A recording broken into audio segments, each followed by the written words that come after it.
Hello all, we the Rotary Club of Jai Hind College welcome you all to the 7th episode of the RCJC show. In this initiative, we will be calling esteemed guests every month to come and have an interesting talk with us and share their thoughts. I, Retractor Alisha Abdul Hussain, along with Retractor Dia Lalin, are going to be your host for the 7th episode of the RCJC show. So, without any further ado, introducing to you our guest for 7th episode.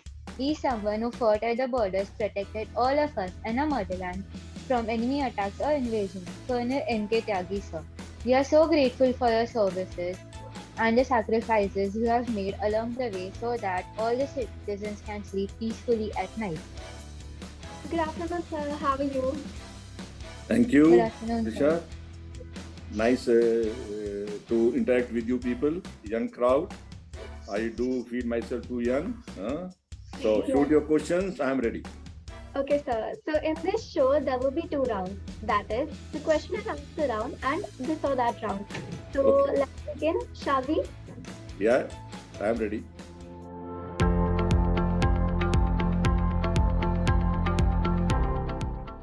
So, here is the first question. Who was your inspiration for joining Indian Army? Myself.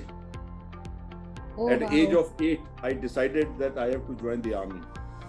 Though my parents, being the only son, they had other dreams for me probably. But at a very early stage, I decided no, I will have to join the forces.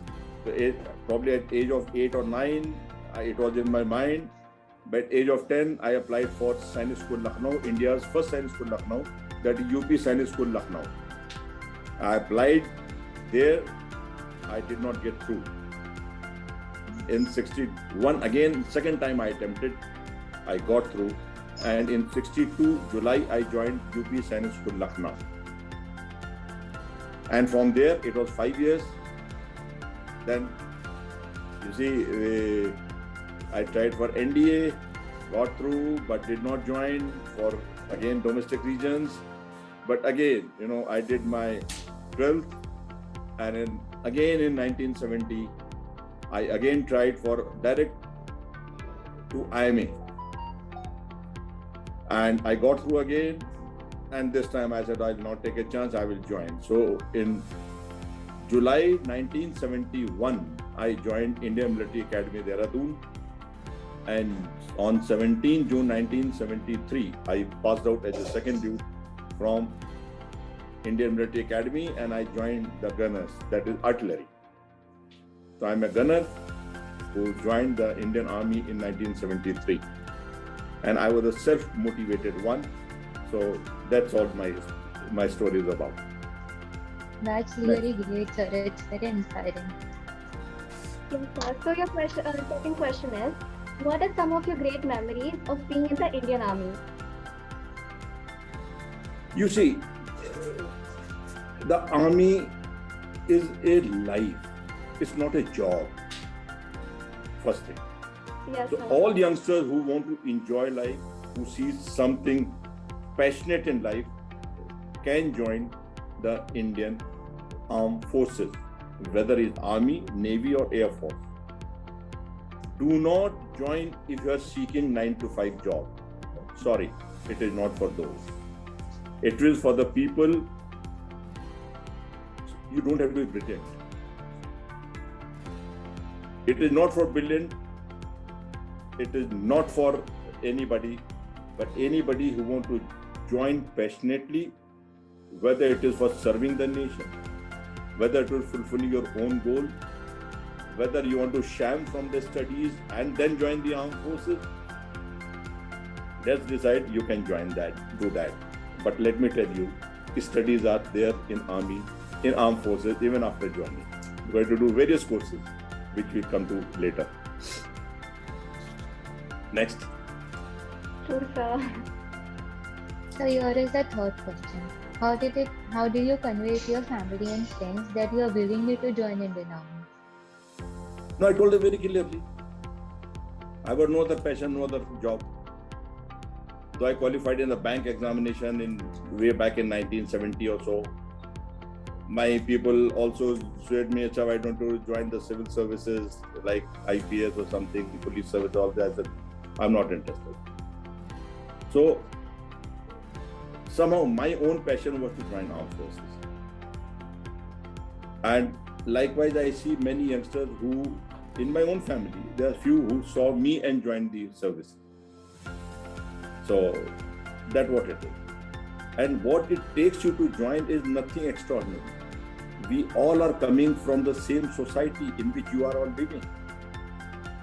We are not coming from different planet, mind you. It is only the training and the environment which makes you what you are.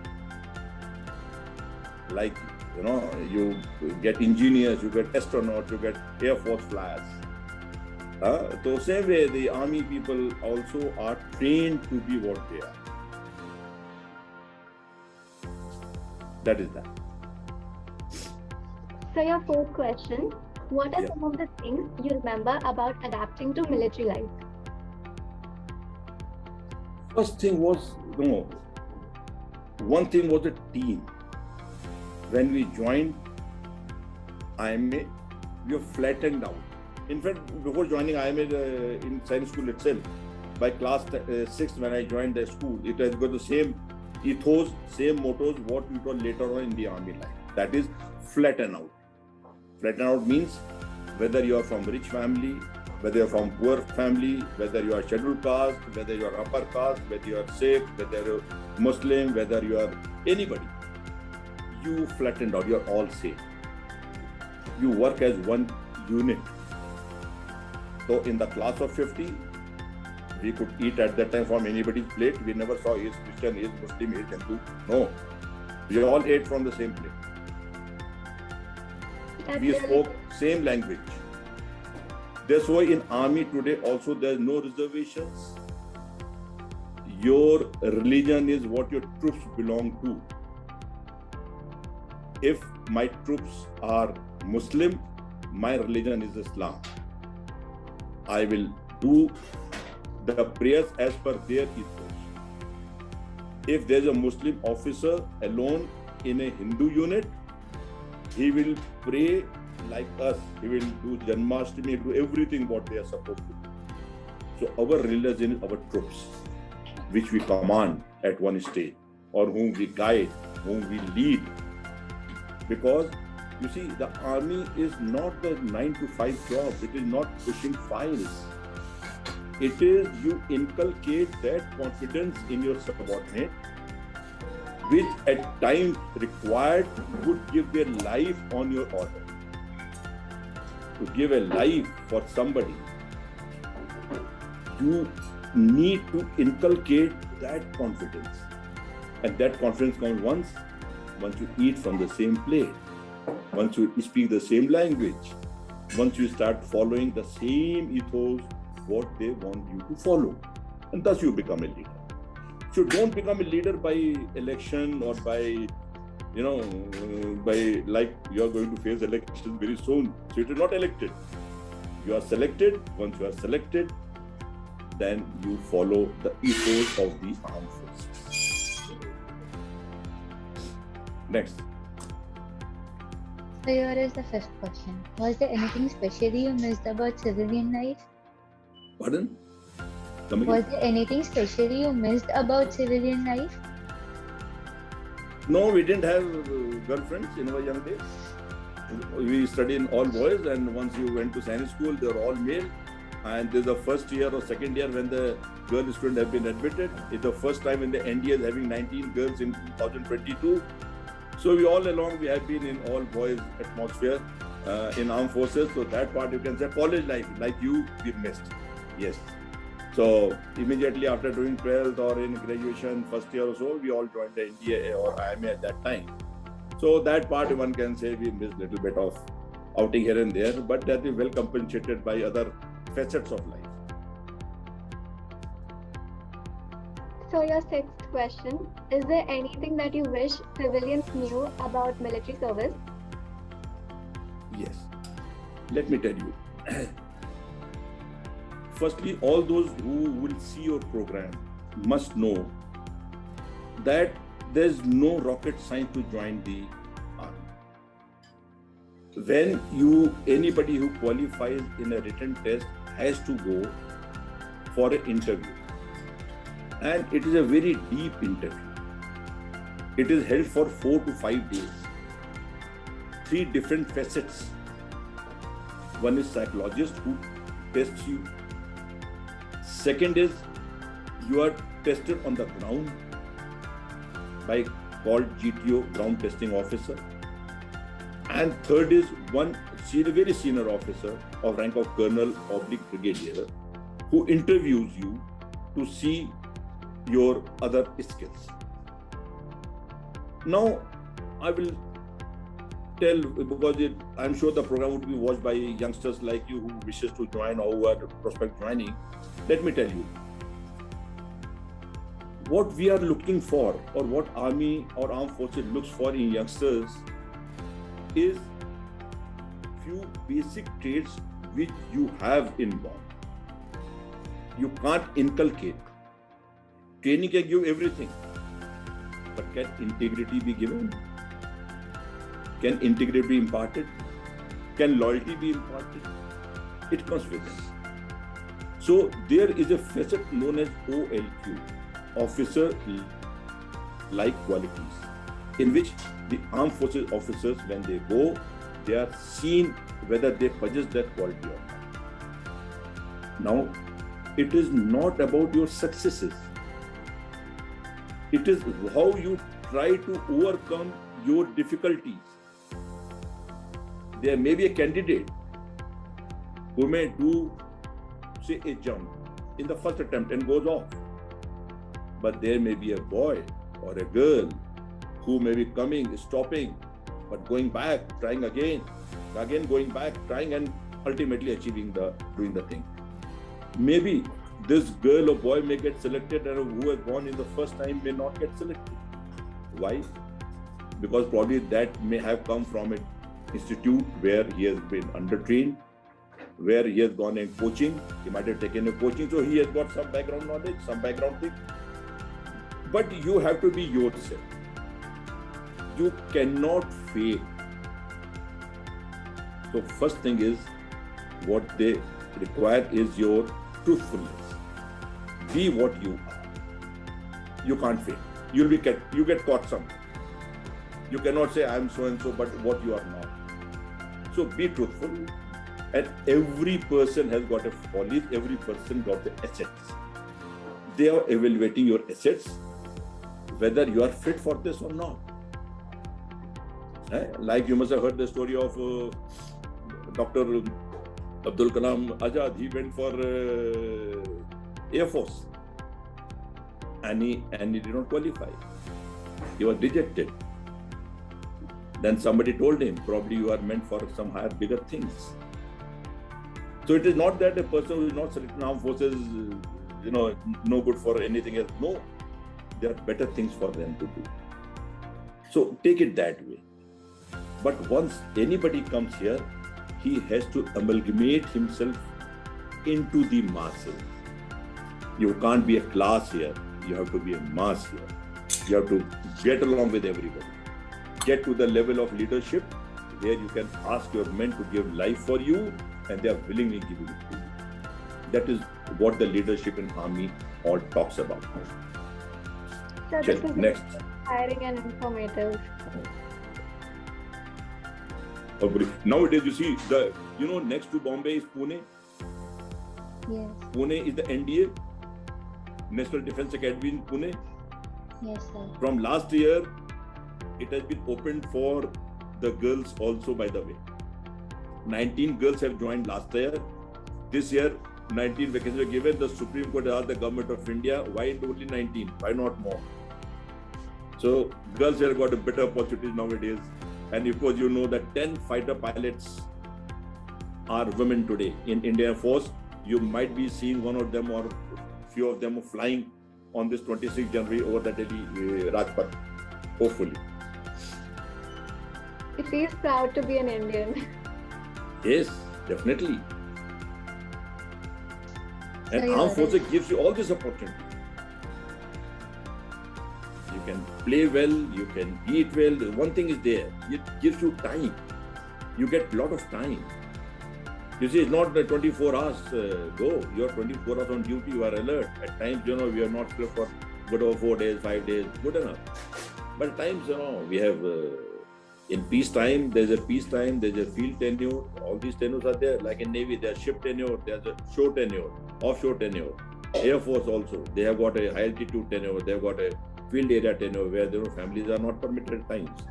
So, living without your families, and families taking more responsibility of development, of family development rather, because our wives take a lot of toll in terms of education, which their responsibility, they shoulder it willingly.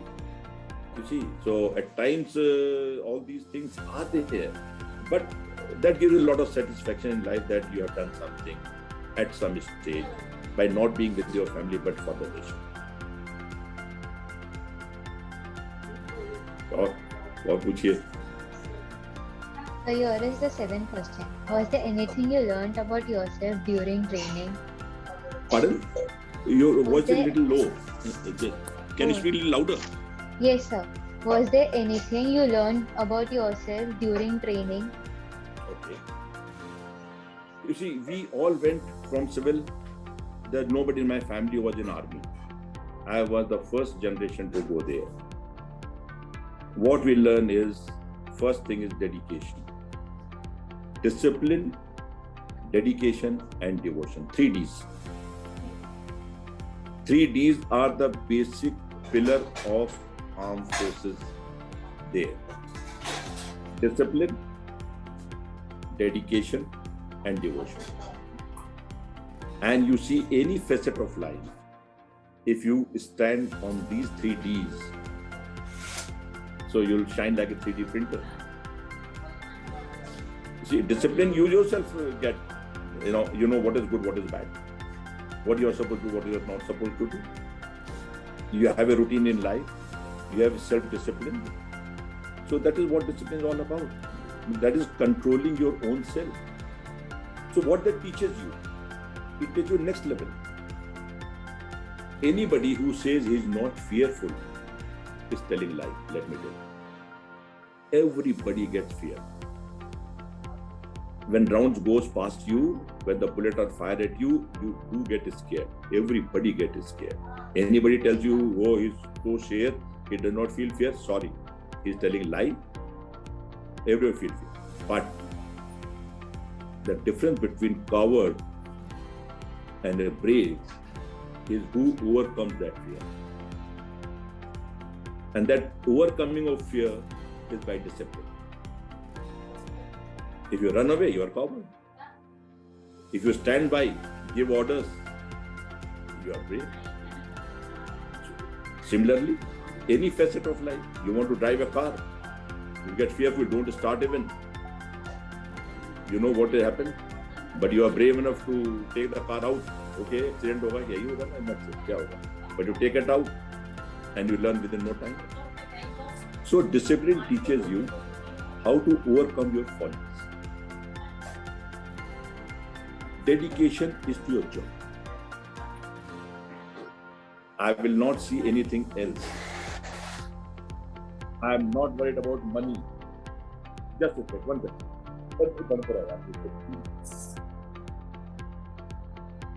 So it is not about making second profession as a side business. No.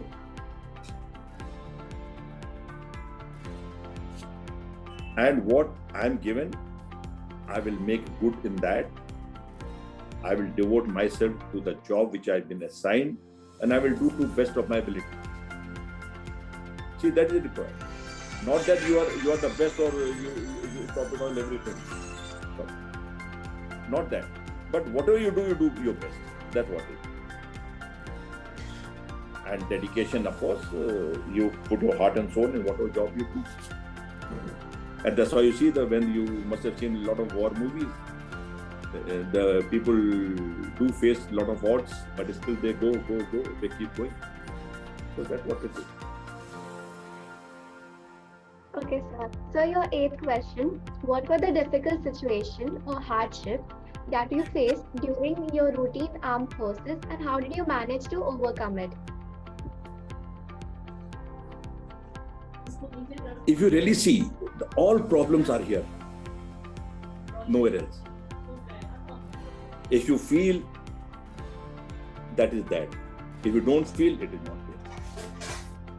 So you have to condition your mind. And really, I'm telling you, I did not see very many situations where I felt, I'm helpless. Yes, there is a problem, there is a solution to it. There are certain short solutions, there are certain long solutions. But solution will be available. So all here, it is all here. I have been in resurgence operation for 5 years. First 2 years in Punjab, 93 to 95. And from 95 to 98, I was in, I would say, Northeast, bashing against Ulfa and Bodo. So every day we had a different situation. We had a different way to tackle those situations. So each day was a learning experience. So I was never gone beyond a student, I would say. And therefore, I never felt anything. So your student must be alive in you. What are you doing in life? जब तक आप जीने की, जानने की चाह रखेंगे, you will be always excelling in your profession. Inspiring. We always learn from our mistakes. Oh, good. What do you want to know? So here is the 9th question. What was the atmosphere amid war, and how did you manage to overcome the feeling of fear during it? I told you, it is not something instantly which will come to you. No, it is the progression you make in your lifestyle. You see, right from training onwards, we have been up, something or the other, keep doing. And you get conditioned. You see, like when you drive, you really calculate so much कि कितना pressure देना है तो गाड़ी रुकेगी, कितना accelerator देना चलेगी. No, it is something, automatically comes in. And at times you get a sixth sense, I'm going to meet with accident. You slow down. That is not happen. So there is sixth sense. Similarly, your training makes you conditioned that. Like when you they start from gradually take you to various situations, then I did a commando course in 1974.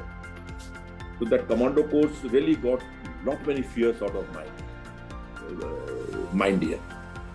Whether it was height, whether it was water, whether it was anything. So that way, I think training is the one which conditions you to get out of the fear. As I told you, it's not that I was not fearful or nobody is fearful. Everybody is fearful at some stage of the other life. But how you overcome that, that is the main thing. So we have been able to overcome fear at quite a lot of times. And I would say that it has been a beautiful journey for me. For 32 years, I was in army. That's truly Next. inspiring. No, So madam. the next question. Have you faced any encounters with the enemy forces? No, unfortunately, 71 was the last war. And thereafter, we have been into insurgency operations. Insurgency can't be called enemies because they are own people. So their dynamics is something different. You have to control them also, you have to look after them also, you have to eliminate the nasty ones also, and you have to go as per the law also. So it's a very, very dynamic situation which one has to face during insurgency operation. And there only one major thing happened was Kargil in 1999. That time I was posted in Delhi as a deputy brigade commander. So my job was something different, and we were looking after the protocol of the bodies which are coming from Srinagar. So about 400 of them I received. That was the most difficult part of my life. To receive the dead bodies, prepare them, then give them proper salutations which are required to, and then send them their home with the specific people, so that last rite could be performed in their own villages, own homes, and looking after the widows and their families there. It was a much challenging job than what it was in the operation areas.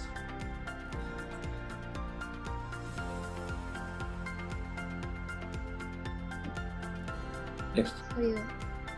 So here is the next question. Where do you see Indian Army in next 10 years? Well, Indian Where do you Army see? next, yes, as it is, we are the fourth largest army in the world today, after America, Russia, China, and then India. We spend hardly 2% of our GDP on the defense forces, whereas China is spending more than 4%. America spends about almost 4%.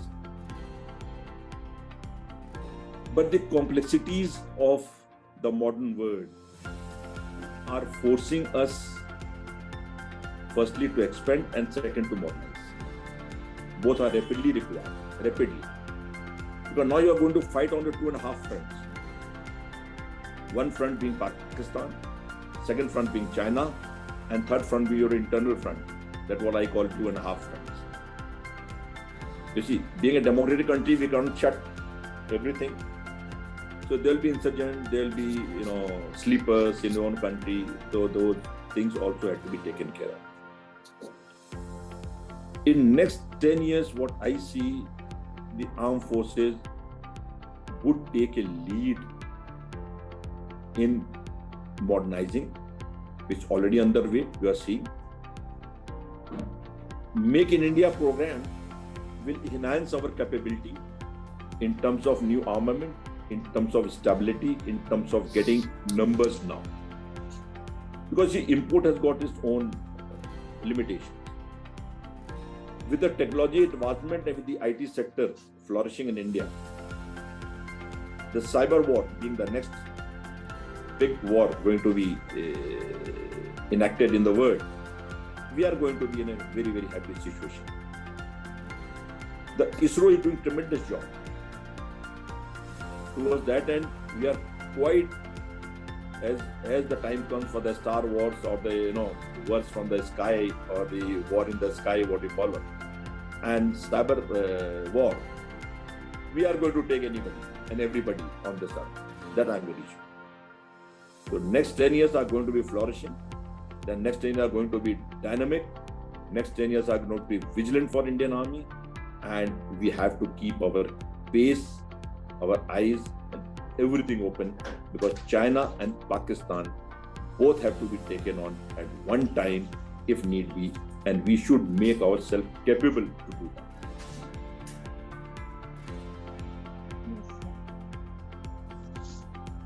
Next, anything? Yes, sir. So your 12th question: how did the Indian Army adjust during the pandemic? During pandemic? Yes. Okay. Yeah. See, firstly, I think Indian Army as an organization was the first one to get 100% inoculation done in their own cantonments, in their own places, everywhere. Apart from that, they looked after us also, like retired people. I got my booster dose done day before yesterday at Trinity Hospital, Bhopal. So they are looking after us also. So firstly, same I told you, discipline. Then they made certain required restrictions, like closing the cantonment for outsiders, stopping the inter-city movement, like withheld the postings and temporary duties, working online. So quite a few things they have taken the step. Where the pandemic, I think Indian Army was never in dire, pandemic mode as such. So they were quite happy.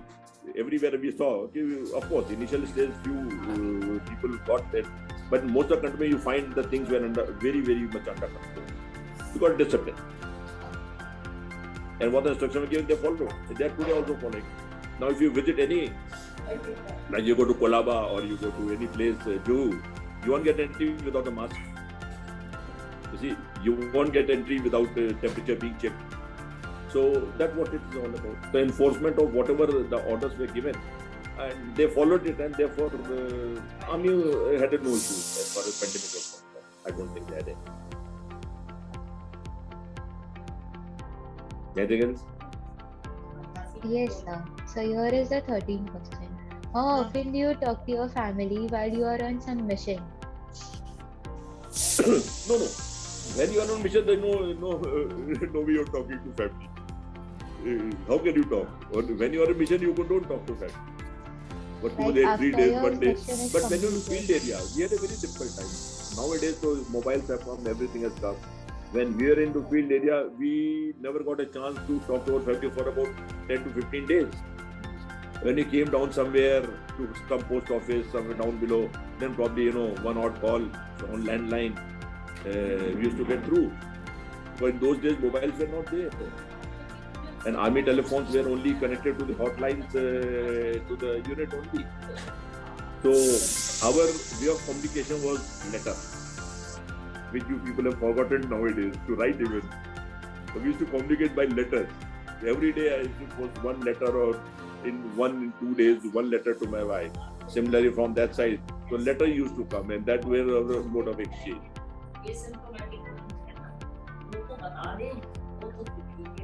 So your last question, what's the experience after retiring from the armed forces? Come again, beta. How is the experience after retiring from the armed forces? Okay. But as you know, the armed forces, they retire you little early. Like a colonels, we retire at the age of 54. Our Jawans, they retire at age of 38 to 40.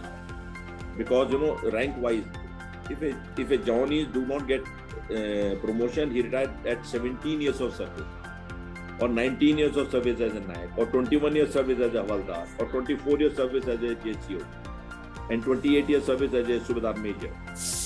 Officers, we retire as per the rank. That is Lieutenant Colonel 54 years, Brigadier 56 years, Major General 58 years, Lieutenant General 60 years, and Chief 62 years. So once we retire, then Army has got a directorate of resettlement, which gives us the second opportunity to do, which I availed, and I opened my security agency. I ran it for 7 to 8 years, and I kept myself busy. Plus, I could give job to about 200, 300 odd people, ex-servicemen. And now, after the DGR closed, I have closed the shop, and I am now leading a retirement. That's really good, sir. Yes, sir. With this, the first round comes to an end. Okay, madam. So Thank now you. let's begin with the second round, shall we? Okay.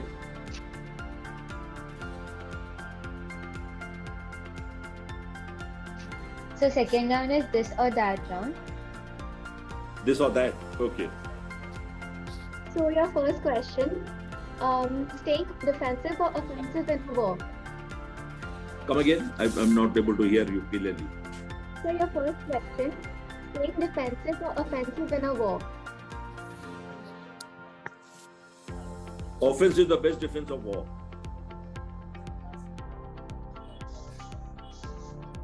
So your second question, guns or grenade?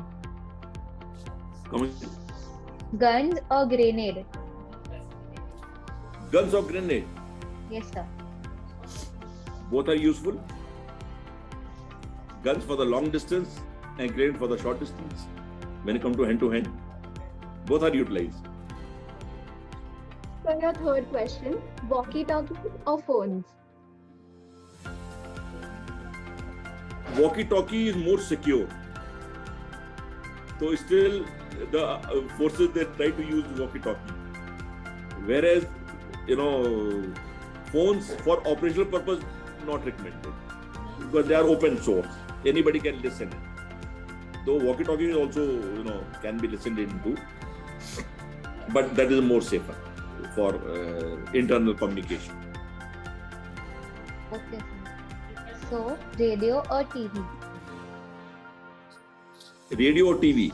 Yeah. Radio is like all weather, anywhere. When we all used to carry radio since our ages, transistor, and that was the backbone of our entertainment anywhere and everywhere. TV is too time consuming, and for defense forces, probably they may not get that much of time to view the TV. So radio still remains their best friend. So your fifth question, military life or civilian life? Anytime military life. I would for myself. Huh? Yes.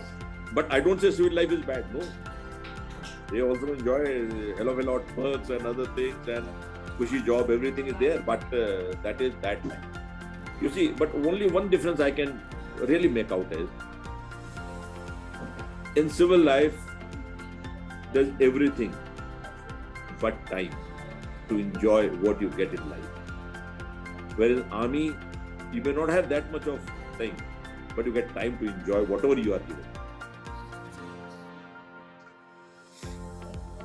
So, next question, military food or homemade food? Food.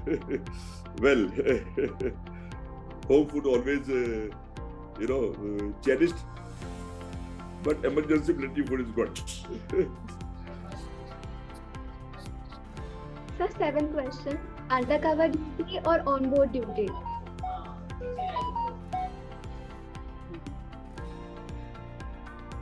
You see, undercover duty are hazards. You have to do because you have to do. Whereas military life is the same, front, 1-to-1. Enemy should be seen, enemy is seen, and either he toko you or you toko him. That's the good life. So always in uniform, always better. So, eighth question, jeep or cars? Jeep or car? Oh, always, anytime Jeep. Anytime Jeep. So the last question, desert or mountains? I prefer mountain. But desert is very good. Recently, I've been to Liva Desert, in Abu Dhabi. So I enjoyed for a few days. Liva was a very good desert. But mountains are, I prefer mountains. So with this, the second round comes to an end. Thank you very much. I hope I have contributed something which your friends can look around, look for anything, anytime. You can fall back on me. I'll give whatever little knowledge I have. I'll share with you people. And Yes, it's been nice talking to you. So you Yes, were sir. inspiring. Thank you.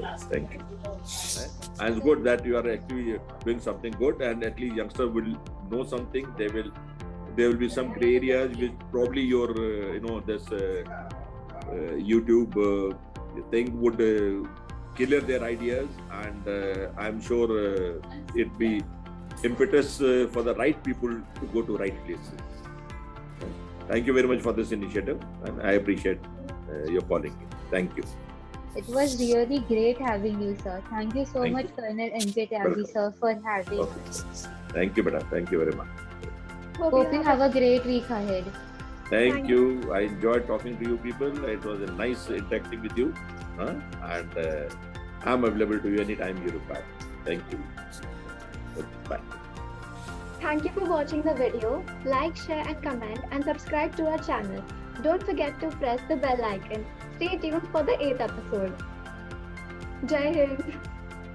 Jai Hind.